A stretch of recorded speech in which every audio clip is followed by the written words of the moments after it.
Welcome to Seen and Heard podcast, where everyone should be seen and heard. And welcome my co-host, Miss Kenneth. Hello, Miss Kenneth, looking cute. Peace and blessings, greetings, happy holiday season, uh, Barigani, Nasuma, Assalamu alaikum, whatever is your greeting. Hello, everyone. We're talking about capitalism for the holidays. We're going to discuss the um, boycotts that are have sprung up, the BDS boycotts with in regards to the crisis in Palestine, and we're going to discuss Lloyd's of London. Lloyd's of London. Let me flip this around so I can pull up this article here. Lloyd's of London is accused of reparations washing over response to slave trade review. World's largest insurance market played significant role in transatlantic trade, research finds. So remember when we were talking about reparations, like it was about a year ago, and I said, when the conversation comes up about, "Well, where are we going to get the money?" I'm like, okay, we're not talking about going after individual people unless, they benefited, like example, Lindsey Graham and his family, they built their wealth off the slave trade. But the insurance companies all have rebranded. The Wall Street was ground zero for the, sale of black Africans. What are your thoughts on that? Yeah, insurance companies, banks, because banks had no problem accepting our enslaved ancestors as collateral for business ventures, for loans, for mortgages, you name it. Banks became banks became enslavers also because they were holding our enslaved ancestors as collateral. Insurance companies, absolutely, because that's one of the main reasons why uh, those who were involved in human trafficking at any given time, they would just stop the human cargoes, throw the captives overboard, go on back home, fill out the claims forms, and be reimbursed. Or if they ran out of food or whatever was a reason in their minds for them to just throw our ancestors overboard, it was okay because they weren't going to lose anything from it.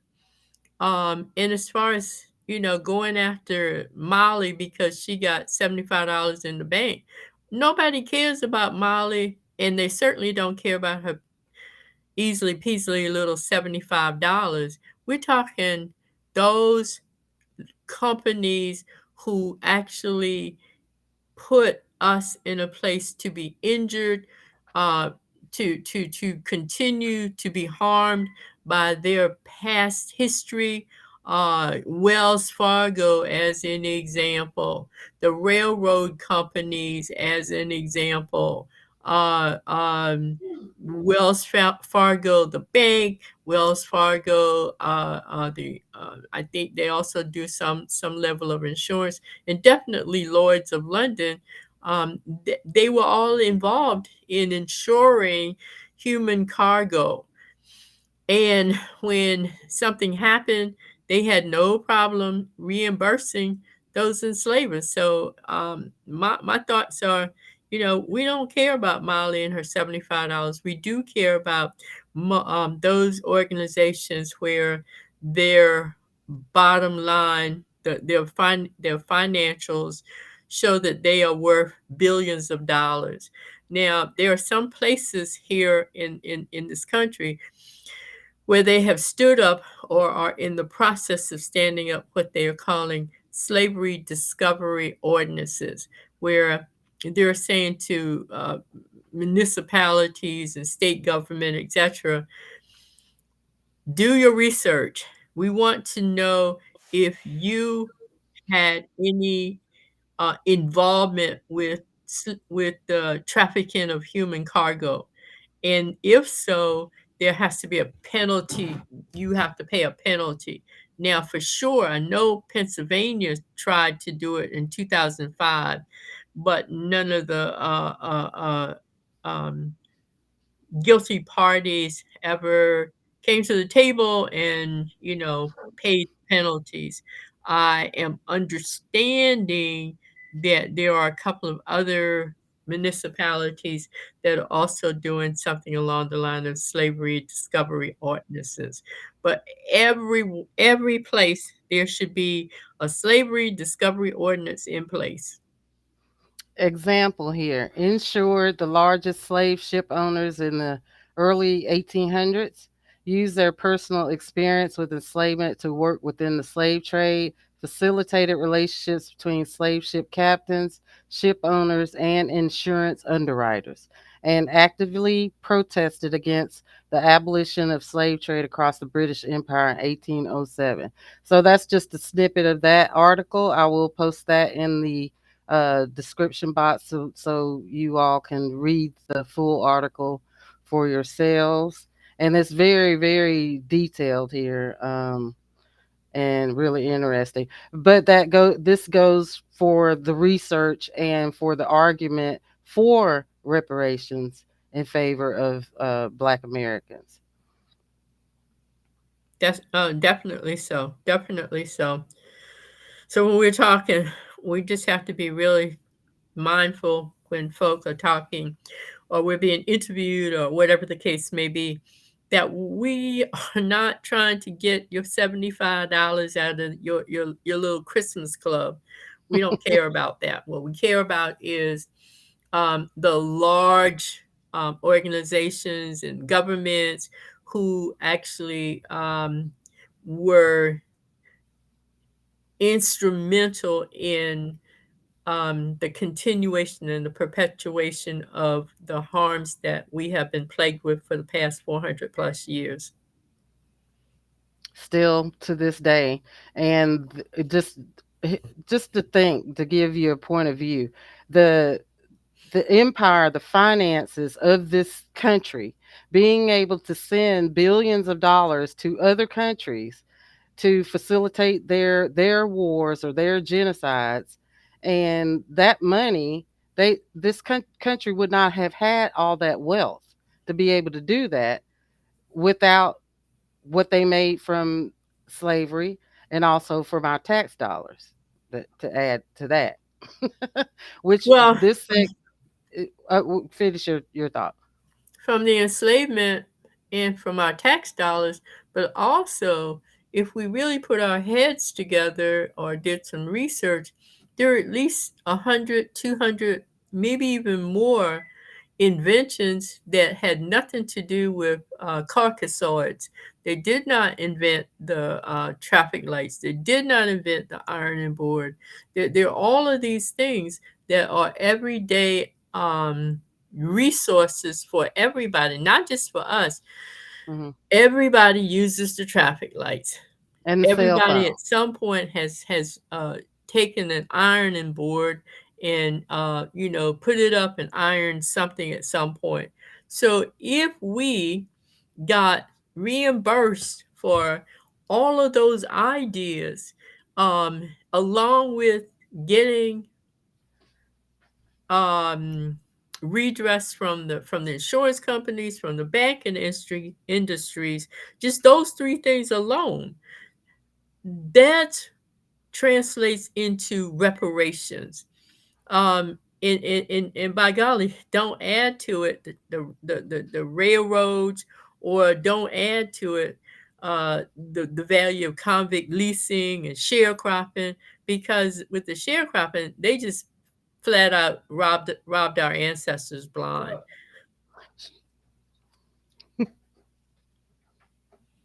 No, you're fine. Go finish your thought. Yeah, with Those the those sharecroppers, because every year you would go at the end of the year and they would say, "Oh, I'm sorry, you didn't make any money this year because you had to get that hoe and you had to get that rake, and that cost a lot of money. So you still owe me $55, and you need to be here next year so you can work that $55 off. And the next Within. year, it doubles. Hmm. So if we cashed in on all the things that they have done to us, it would not matter whether we had Molly's $75 or not, because it wouldn't mean anything. And that reminds me of what happened recently with the black farmers. Hmm. Oh yeah, yes, yes. And I don't know that I feel that the black farmers are ever going to get what is rightfully theirs, because way back when newly emancipated folk actually got 40 acres and a mule for a brief moment before it was all taken away from them and given to caucasoids or oppressors or colonizers, whatever y'all want to call them. They had um, they had land, and the land had value, but that's when they started to cheat our farmers, our ancestors, and nothing has changed. And today they're still cheating them. And the interesting thing is today, even though they've been cheating our ancestors since the late 1800s, imagine all of a sudden the Caucasoids or Euro Americans, whatever you all want to call them, suddenly are saying they're being discriminated against because the black farmers are getting some form of relief, and they're not getting. Well, you've been getting it since the late 1800s. So what do you mean you're being discriminated against? You're not being discriminated against. We're trying to put some equity there, not even equality. We just want to try and put some equity there so we can try and level the playing field. And every time we do that, then they want to rip the rug out. This, Mm-hmm. as with the affirmative action, and now they're seeing, you know, Chad and Margaret are still not getting in because they're mediocre, even though they have exceptional, or what they consider exceptional grades or their talents or whatever. They're still not getting in because that was a ploy for the legacy students and their families. And unfortunately, they used um, the Asians to, not all the Asians, because there were Asians that were against repealing that, but certain ones, to dismantle it. And then so first there was articles on them not getting in. Now I'm seeing today, this morning, I saw an article about little Chad. His mom posted a tweet complaining about him not getting in. So nobody's getting in except the legacy so they just shot themselves in the foot. But we'll get to that later. So we're talking about capitalism, and I wanted to segue into the boycott, but we'll talk about that at the end. The billionaires. Here's an article about. Let me see. Is it this one?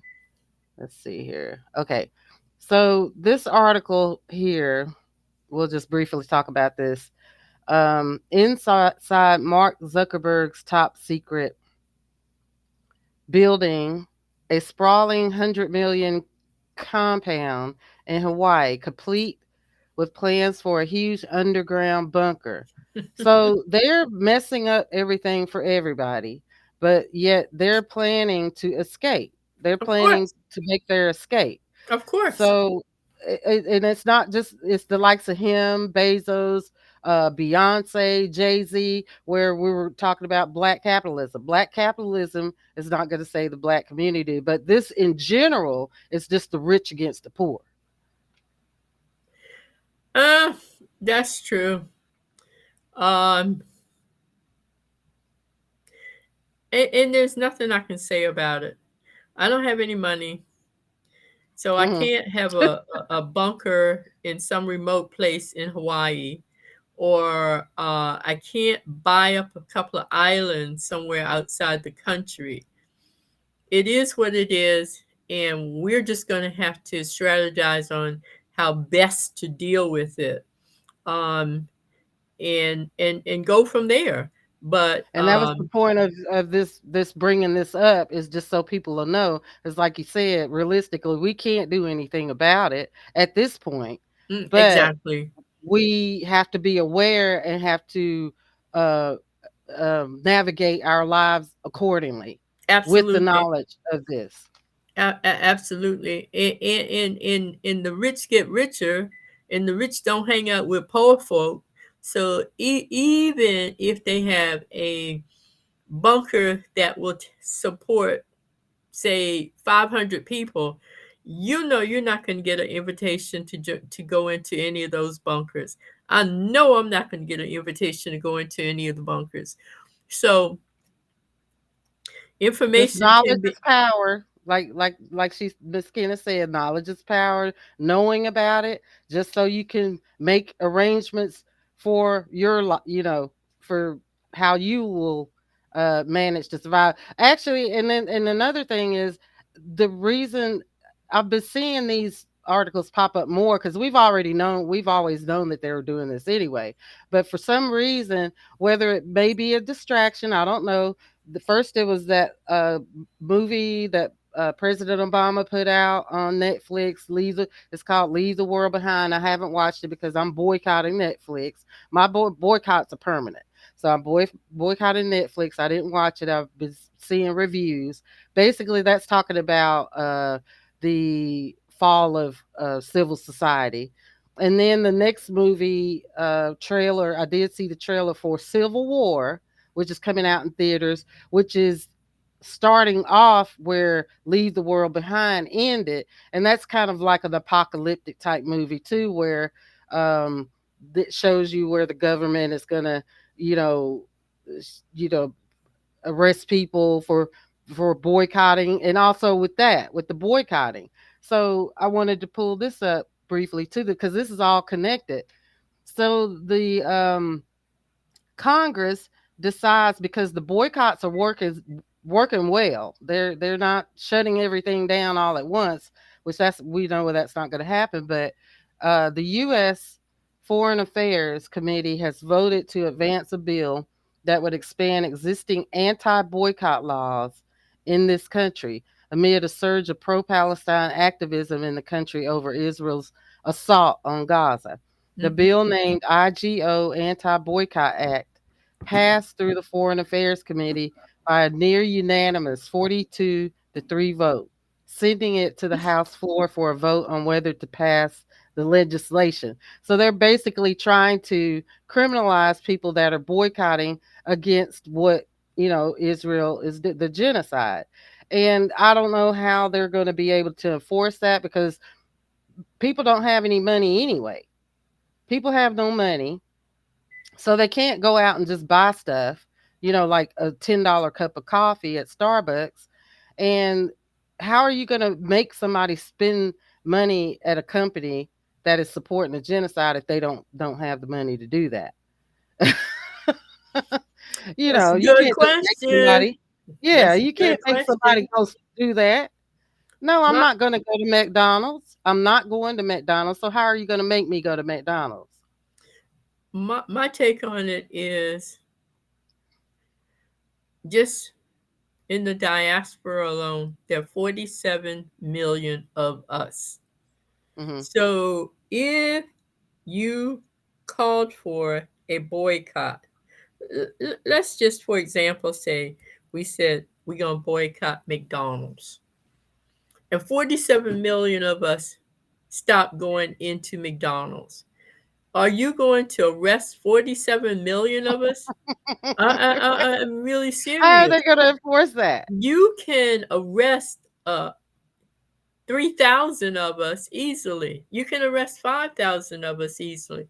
But if we decided in unity and solidarity to stand together and say, no one in the diaspora is going to go into a McDonald's. There's 47 million of us. How in the world are you going to arrest 47 million of us? I mean, And quite that's frankly, I and was it's been working. That's why they're upset because it's working and it's spooking them. Well, if you go a little further, like I'll post the link to the actual bill also for people that what we're talking about. I'll post it in our description so you can read further. But they're talking about businesses that are already like in existing all over the country. And I actually looked this up for myself. There is a contract. If you say you want to be a government contractor, say you want to get some funds from the government as a government contractor to help build your business, you have to sign a contract. I saw this for Tennessee. It may be different but it's 33 states that you have to do this as that kind of business. You have to sign a contract saying you will not boycott Israel. So that's what that's about too, that legislation they're trying to pass. But yeah, so people did get catch wind of that, and they were talking. We were talking about our little boycotts, which this is a segue into the BDS movement, which is what we were talking about. The little people. You can't hmm arrest everybody. You cannot arrest everybody. and we just need to realize that there's power in numbers. Hmm. So this is the BDS campaign site here. And let's see, that's the apartheid free. Okay, here's the global campaign here.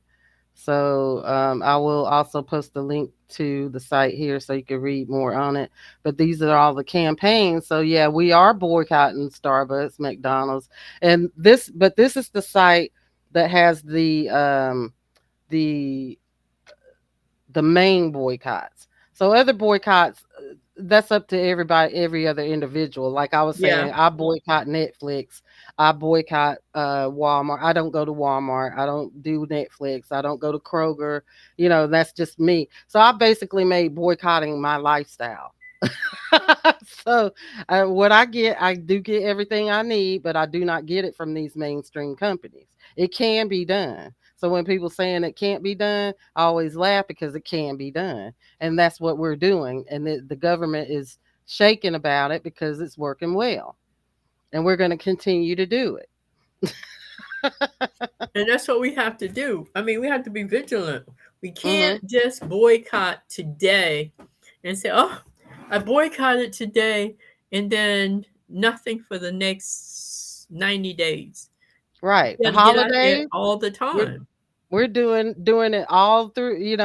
Like I said, for me personally, it's permanent. So there's such a thing as a boycott fatigue that I was seeing like a few weeks ago. I'm like, what in the world is boycott fatigue? How do you get tired of not spending money? Hmm. Yeah, I boycotted McDonald's for years, so much so it took me a while to remember why I was boycotting them. I had been boycotting them for so long. Because I think I might have to go back and look, but I think when Stevie Wonder's Holiday came out, McDonald's was not on board with it. I think that's what it Mhm, was. I have to look and see. It's been so long ago, but I mhm, still don't give them my money. mhm. Yep, and that's what we like. What Miss Kenneth said, we gonna have to. It has to be a lifestyle. Literally, you have to make it a lifestyle. Like I just personally for me, and that's actually a how I test people too. So like if you were in casual conversation and you bring something up, and then I could tell about a person and where their mind is, by where they say they shop and stuff, because then that tells me they're not paying attention. The sad thing about boycotting, economic boycotting, is again by design. Somebody had the uh, will, I guess, to think forward. So even if I don't boycott McDonald's or Walmart or wherever, who cares? I can just Mm. go online, but spend all my money online and still be sitting saying I don't I'm boycotting Walmart and McDonald's and whomever else. And my neighbors would say, "Boy, she's really serious." I never see any bags from any of those stores, but if I had a mailbox, I could buy stuff all day, have it go to the mailbox, pick it up, take it out of the box, put it in a bag, and bring it in my house, and nobody would be the wiser. So if Yeah. we're talking about boycotting, we have to really, really, really be serious. And we can't pick and choose. For example, people are saying, I don't have a problem boycotting, but I don't want to boycott during the Christmas holidays because I got to Right. get my Christmas on. I got to, buy Mhm. gifts and all this. You don't have to. And if you Mhm. boycott this year, you might be in a position next year where things are really going to look good for you because they will miss our dollars and they will Mhm. come to us and they will ask us, what do you people want? And that's when we should be able to tell them what we want. So, Sacrifice. so That's if the you whole don't point. exactly, so if you don't do any Christmas shopping in 2023, it's okay. We might actually gain some ground by Mhm. not doing any Christmas shop and not sneaking around saying I put a note in the comment section to put my box in the backyard so nobody sees it. Right, right, No, right. no, you're not shopping for anything other than basics. Food, Yep. gas to get to work, your mortgage, your rent, utilities. That's all you should be spending money for. Discipline and sacrifice. That's what my parents went through. I'm an extension of their boycott. They went through the Montgomery bus boycott. So it can be done. It takes discipline and sacrifice.